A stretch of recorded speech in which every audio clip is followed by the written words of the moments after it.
let's what are conjunctions? Conjunctions are joining words. क्या होते हैं?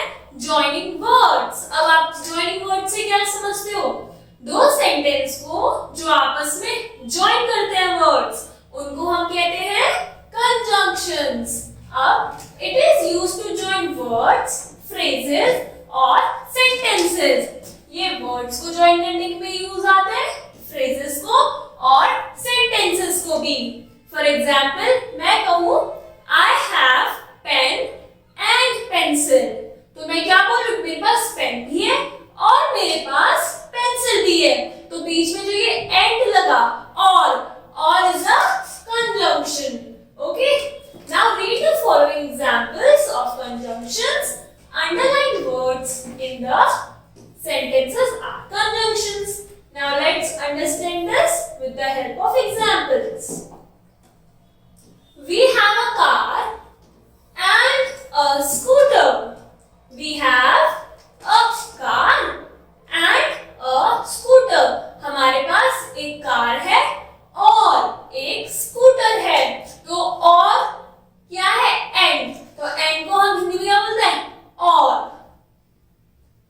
Rohan is tall but Rohani is short.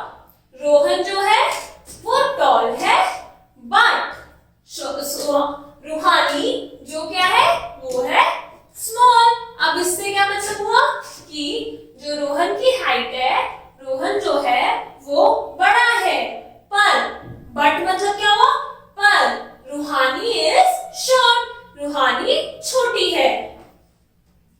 तो यहाँ पे रोहन इज टॉल एक सेंटेंस हो गया एंड रूहानी इज शॉर्ट एक और सेंटेंस हो गया. अब इन दोनों सेंटेंसेस को ज्वाइन कौन कर रहा है? बट. इसलिए बट क्या हुआ? एक conjunction. You should study or go to sleep. या तो तुम पढ़ो या फिर सोने जाओ. तो और यहाँ पे क्या है? Choose one.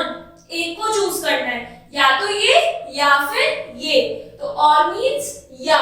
हिंदी में से बोलते हैं या. चॉइस दे रहे हैं हम. You should study or go to sleep. तो you should study one sentence, go to sleep another sentence. दोनों को ज्वाइन कौन कर रहा है? और. He ran fast yet he missed his school bus. वो तेज भागा फिर भी उसने क्या करा? अपनी स्कूल बस मिस कर दी. Do exercise if you want to be healthy. Exercise करो अगर. इफ मीन्स अगर तुम्हें हेल्दी रहना है. तो यहाँ पे हमने क्या देखा? अलग अलग सेंटेंसेस थे, उनको ज्वाइन करा जा रहा था आपस में थ्रू कंजंक्शन, और जिससे एक मीनिंगफुल सेंटेंस बन रहा था. यहाँ पे क्या कंडीशन है कि अगर हम एक्सरसाइज करेंगे तो ही हम हेल्दी रहेंगे. तो इफ क्या शो कर रहा है? एक कंडीशन. फिर क्या था? एंड क्या शो कर रहा है? या तो क्या कि दो चीजें हमारे पास. I have a pen and a pencil. अगर मैं बोलती आई हैव अ पेन और पेंसिल, मेरे पास या तो पेन है या पेंसिल है, मतलब मेरे पास एक ही चीज है. सो ये क्या थे हमारे conjunctions. And, for, or, so, but, still, as, that, since. ये भी सब क्या है? Commonly used conjunctions. Now kids, you have to complete your exercise using conjunctions. क्या होते हैं? These are the words which helps to join two sentences, phrases और